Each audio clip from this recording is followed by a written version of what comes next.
अम्लीय वर्षा। अम्लीय वर्षा मानसून की पहली बारिश को अम्लीय वर्षा कहते हैं। यानी कि अम्लीय वर्षा किसे कहते हैं? अम्लीय वर्षा मानसून की पहली बारिश को अम्लीय वर्षा कहते हैं। अम्लीय वर्षा में दो अम्ल पाए जाते हैं। कौन कौन से अम्ल पाए जाते हैं? एक तो HNO3 प्लस H2SO4। यानी कि अम्लीय वर्षा में दो अम्ल पाए जाते हैं। कौन कौन से? HNO3 प्लस H2SO4 अम्लीय वर्षा। HNO3 plus H2SO4, NO2SO2 gas, nitrous oxide, sulphur dioxide. यानी कि नाइट्रस ऑक्साइड और सल्फर डाइऑक्साइड मिलकर अम्लीय वर्षा का निर्माण करते हैं। अम्लीय वर्षा के मुख्य अम्ल कौन कौन से हैं? यानी कि अम्लीय वर्षा के मुख्य अम्ल H2SO4 है। अम्लीय वर्षा के मुख्य अम्ल H2SO4 है। अम्लीय वर्षा के मुख्य गैस कौन सी हैं? तो SO4 है।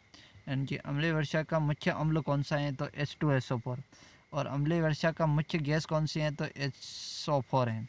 अब पढ़ते हैं HNO3 नाइट्रिक अम्ल। यानी कि नाइट्रिक अम्ल HNO3, नाइट्रिक अम्ल HNO3, इसमें 3 तत्व हैं।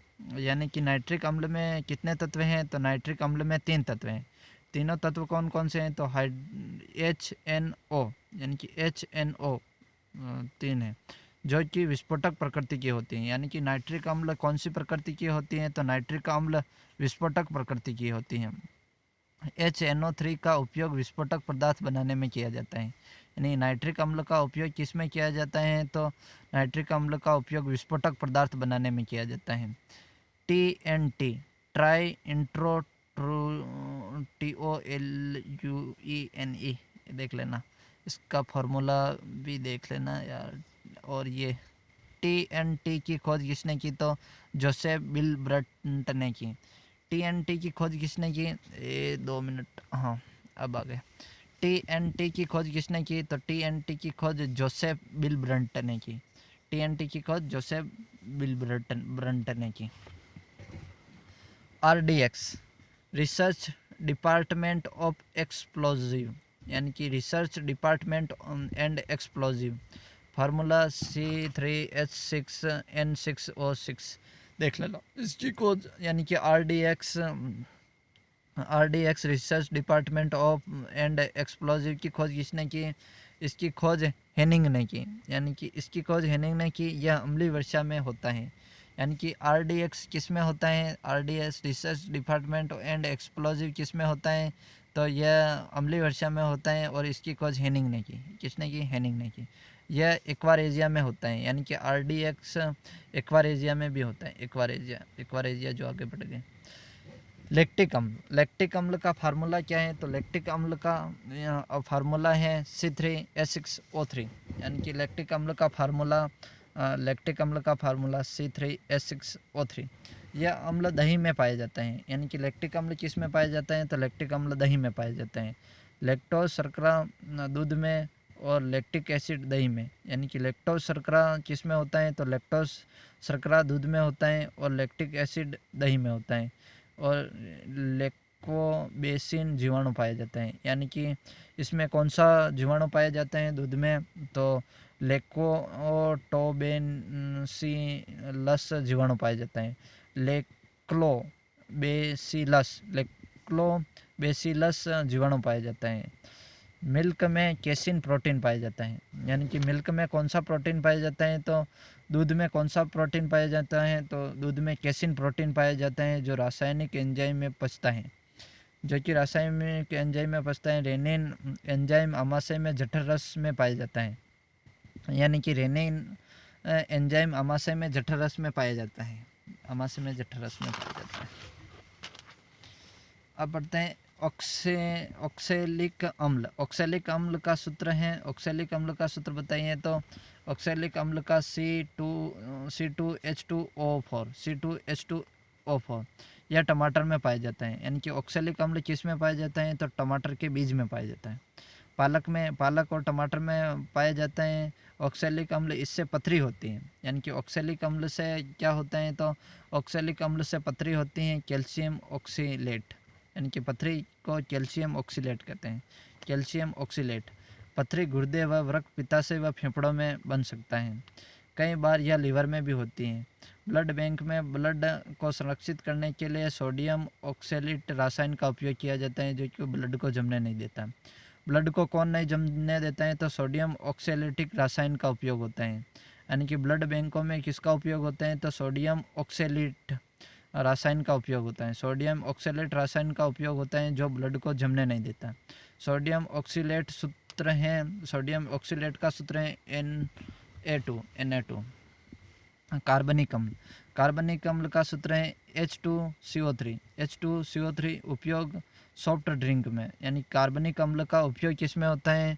तो कार्बनिक अम्ल का उपयोग सॉफ्ट ड्रिंक में होता है। कार्बनिक अम्ल का उपयोग सॉफ्ट ड्रिंक में होता है, सॉफ्ट ड्रिंक में होता है। टार्ट्रिक अम्ल, अब पढ़ते हैं टार्ट्रिक अम्ल।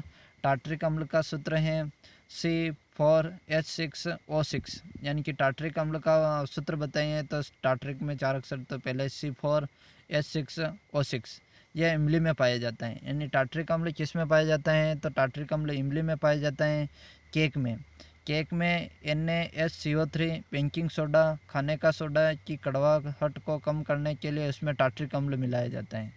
यानी कि केक में NaSCO3, यानी कि केक में क्या होता है? तो NaSCO3 यानी कि बेकिंग सोडा या खाने का सोडा। बेकिंग सोडा या खाने का सोडा का सूत्र यही है NaSCO3 की कड़वाहट, यानी कि NaSCO3 की कड़वाहट को केक में NaCO3 की कड़वाहट को कम करने के लिए टार्ट्रिक अम्ल मिलाया जाता है। कौन सा अम्ल मिलाया जाता है NaCO3 की कड़वाहट को कम करने के लिए? तो टार्ट्रिक अम्ल मिलाया जाता है। कौन सा अम्ल मिलाया जाता है? टार्ट्रिक अम्ल मिलाया जाता है। एसिटिक अम्ल, एसिटिक अम्ल, हाँ एसिटिक अम्ल CH3COOH। यानी कि सूत्र क्या है एसिटिक अम्ल का? सूत्र क्या है एसिटिक अम्ल का सूत्र? CH3COOH या C2H4O2। इसका उपयोग खाद्य सामग्री को सुरक्षित करने में किया जाता है। यानी कि एसिटिक अम्ल का उपयोग किस में किया जाता है? तो एसिटिक अम्ल का उपयोग खाद्य सामग्री को सुरक्षित करने में किया जाता है। एसिटिक अम्ल का उपयोग खाद्य सामग्री को सुरक्षित करने में किया जाता है। इसमें सिरका बनाए जाते हैं। यानी कि एसिटिक अम्ल में क्या बनाया जाता है? तो एसिटिक अम्ल में सिरका बनाया जाता है। सिरका बनाया जाता है। जल 95% होता है और एसिटिक अम्ल 5% होता है। यानी कि एसिटिक अम्ल में सिरका बनाया जाता है तो सिरके में 95% जल होता है और 5% एसिटिक अम्ल होता है। सिरके का परिमाण 3 होता है। इसको कहते हैं सिट्रिक अम्ल। सिट्रिक अम्ल का सूत्र है C6H8O7। यानी कि सिट्रिक अम्ल का सूत्र क्या है? तो सिट्रिक अम्ल का सूत्र C6H8 और O7, C6H8O7 है। यह संतरा, आंवला, नींबू, अंगूर इत्यादि में पाए जाते हैं। खट्टे पदार्थों में ज़्यादा पाए जाते हैं। की पॉइंट्स देख लेते हैं। की पॉइंट्स में फार्मिक अम्ल लाल या भूरी चिट्टी में, यानी कि फार्मिक अम्ल किस में पाया जाता है? तो लाल या भूरी चिट्टी में। गेहूं में ग्लूटेनिक अम्ल पाया जाता है। गेहूं में कौन सा अम्ल पाया जाता है? तो गेहूं में ग्लूटेनिक अम्ल पाया जाता है। आंवला में सिट्रिक व एस कार्बनिक अम्ल पाए जाते हैं। यानी कि आंवला में 2 प्रकार के अम्ल पाए जाते हैं। कौन कौन से हैं? तो सिट्रिक और एस्को कार्बनिक अम्ल पाए जाते हैं। सिट्रिक व एस्को कार्बनिक अम्ल पाए जाते हैं। सेब में मेलिन अम्ल पाया जाता है। सेब फल वाला, वो सेब नहीं खाने वाले। सेब में मेलिन अम्ल पाए जाते हैं। सेब में कौन सा अम्ल पाए जाते हैं? तो सेब में मेलिन अम्ल पाया जाता है। मक्खन में ब्यूटेरिक अम्ल पाए जाते हैं। मक्खन में कौन सा अम्ल पाया जाता है? तो मक्खन में ब्यूटेरिक अम्ल पाया जाता है। मक्खन में ब्यूटेरिक। और ब्लड में अमीनो अम्ल। ब्लड में कौन सा अम्ल पाया जाता है? तो ब्लड में अमीनो अम्ल। ब्लड में अमीनो अम्ल, मक्खन में ब्यूटेरिक, सेब में मेलिन। यानी कि सेब में मेलिन अम्ल, मक्खन में ब्यूटेरिक और ब्लड में अमीनो। ब्लड में अमीनो, ये याद नहीं रहेगा, ये याद कर लो। ब्लड में अमीनो अम्ल। MaNGO आम में सिट्रिक प्लस मेनिन अम्ल, जो कि मेनिन अम्ल सेब में था। यानी कि आम मैंगो में कौन सा होता है? तो मैंगो में सिट्रिक। कच्चे में केरी में तो सिट्रिक अम्ल होता है और पक्के आम में कौन सा होता है? तो मेलिन अम्ल होता है। यानी कि कभी पूछ ले कच्चे आम में कौन सा अम्ल पाया जाता है? तो सिट्रिक अम्ल। और पक्के आम में कौन सा अम्ल पाया जाता है? तो मेलिक अम्ल। चाय में टेनिक अम्ल। चाय में कौन सा अम्ल पाया जाता है? टेनिक अम्ल। कुछ महत्वपूर्ण सार देख लेते हैं। MgOH2 मैग्नीशियम हाइड्रोक्साइड, पीएच होता है 10.5 मिल्क ऑफ मैग्नीशिया उपयोग प्रति अम्ल के रूप में। यानी कि मैग्नीशियम का उपयोग किस में किया जाता है, तो मैग्नीशियम का उपयोग प्रति अम्ल के रूप में इनो और डेजिंग में किया जाता है। यह दो एसिडिटी की दवाइयाँ बनते हैं। इनो और डेजिंग DIESEN से यह दो एसिडिटी की दवाइयाँ हैं। यानी कि ये दोनों एसिडिटी की दवाइयाँ हैं। प्रति अम्ल ALOH3 प्रति अम्ल क्या है, तो प्रति अम्ल ALOH3 इनों में नहीं करते क्योंकि यह बहुत महंगा होता है। यानी कि प्रति अम्ल में ALOH3 होता है। ALOH3 इनों में नहीं करते। यानी कि इनों में किसका उपयोग नहीं करते हैं, तो इनों में ALOH3 का उपयोग नहीं करते हैं। क्यों नहीं करते हैं, क्योंकि ये बहुत महंगा होता है। जब भी एसिडिटी होती है तो पेट आमाशय में HCl बनाता है। यानी कि जब भी पेट में एसिडिटी होती है तो पेट में HCl बनता है। जब हम इनो लेते हैं तो इनो के अंदर मैग्नीशियम मिल्क ऑफ मैग्नीशिया होता है। यह रासायनिक अभिक्रिया करता है। यानी कि रासायनिक अभिक्रिया कैसे करता है, तो HCl प्लस में MgOH2 यानी कि अम्ल और क्षार मिलेंगे तो लवण का लवण MgCl2 प्लस H2O पानी, यानी कि लवण और पानी का निर्माण कर देंगे। HCl प्लस MgOH2 अम्ल व क्षार और लवण और पानी करते हैं। अम्ल व क्षार मिलते हैं तो लवण का निर्माण होता है। यानी कि लवण का निर्माण कैसे होता है, तो लवण का निर्माण अम्ल व क्षार के मिलने से लवण का निर्माण होता है। यह अभिक्रिया पेट में होती है। जिंक ऑक्साइड जेल्डेनो, यानी कि जिंक ऑक्साइड जेल्डेनो इसका दूसरा नाम है जिंकाइड या फ्लावर ऑफ जिंक का फूल कहते हैं। यानी कि जेल्डेन को फ्लावर ऑफ जिंक जेल्डेनो को कहते हैं। जेल्डेनो मतलब zinc oxide, flower of zinc जेल्डेनो। कृत्रिम दांत बनाने में, यानी कि जिंक ऑक्साइड का उपयोग किस में किया जाता है, तो यानी कभी पूछ ला कृत्रिम दांत बनाने में किसका किया जाता है, तो जेल्डेनो जिंक ऑक्साइड का धूप से बनने वाली क्रीम में धूप से बचने वाली क्रीम है धूप से बनने वाली क्रीम में धूप से बचने वाली क्रीम में जेल्डेनो जिंक ऑक्साइड का उपयोग होता है। धूप से बचने वाली क्रीम में जेल्डेनो का उपयोग होता है। CaOH2 कैल्शियम हाइड्रोक्साइड बुझा हुआ चूना, यानी कि CaOH2 कैल्शियम हाइड्रोक्साइड बुझा हुआ चूना। कैल्शियम हाइड्रोक्साइड को बुझा हुआ चूना भी कहते हैं। कैल्शियम हाइड्रोक्साइड का उपयोग कहाँ पर होता है, तो कैल्शियम हाइड्रोक्साइड का उपयोग खाने योग्य हैं तंबाकू व पान में इसका उपयोग सफ़ेद करने में किया जाता है। यानी कैल्शियम ऑक्साइड का उपयोग खाने में तंबाकू पान में किया जाता है। CaO calcium oxide calcium oxide बिना बुझा हुआ चूना यह खाने योग्य नहीं है। यानी कि CaO खाने योग्य नहीं है और ये खाने योग्य है कौन सा है, कैल्शियम हाइड्रोक्साइड खाने योग्य है। ये बुझा हुआ चूना है और ये बिना बुझा हुआ चूना CaO है। कैल्शियम ऑक्साइड है बिना बुझा हुआ चूना और कैल्शियम हाइड्रोक्साइड बुझा हुआ चूना। बिना बुझा हुआ चूना यह खाने योग्य नहीं है।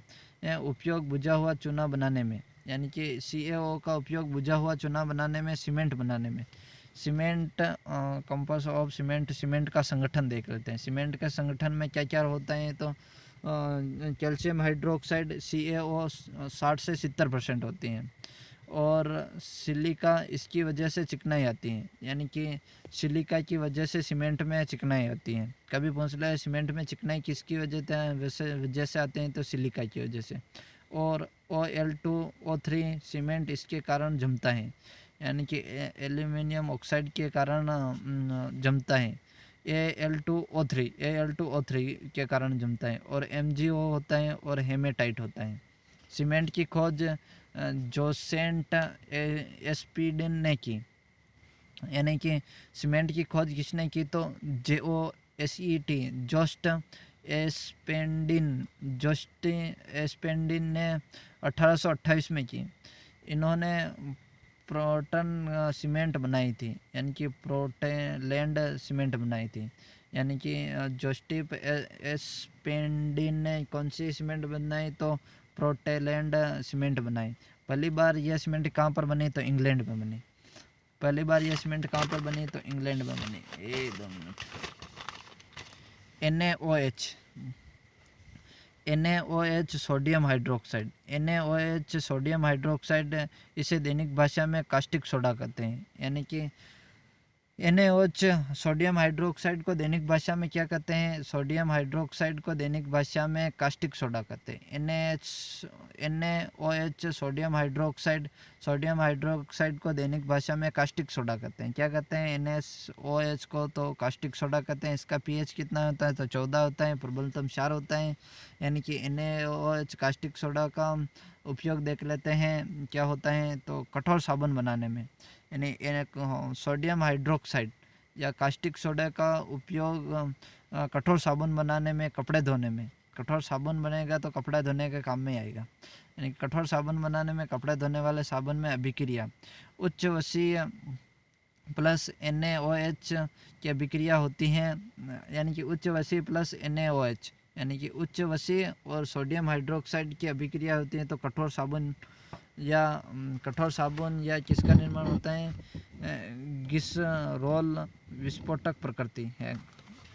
और ये 2 मिनट अपना सोडियम हाइड्रोक्साइड के और उपयोग कहाँ कहाँ होते हैं? तो वसा व तेल के निर्माण में सोडियम हाइड्रोक्साइड का उपयोग सोडियम हाइड्रोक्साइड इस तो है नहीं, कास्टिक सोडा, हाँ, वसा व तेल के निर्माण में, पेट्रोलियम पदार्थों के शोधन में। यानी कि NaOH का उपयोग पेट्रोलियम पदार्थों के शोधन में भी होता है और वसा के तेल के निर्माण में भी होता है। कठोर साबुन में NaOH होता है। मृदु या सॉफ्ट साबुन बनाने में KOH पौष्टिक हाइड्रो ऑक्साइड होता है। मृदु या सॉफ्ट साबुन बनाने में KOH पौष्टिक हाइड्रो ऑक्साइड। नहाने वाला साबुन या शैम्पू, नहाने वाला साबुन या शैम्पू कौन सा होता है? तो KOH होता है। और कठोर साबुन या कपड़े धोने वाला साबुन कौन सा होता है? NaOH होता है। डिटर्जेंट या सर्फ सल्फ्यूरिक अम्ल का यूज़ होता है। ओके।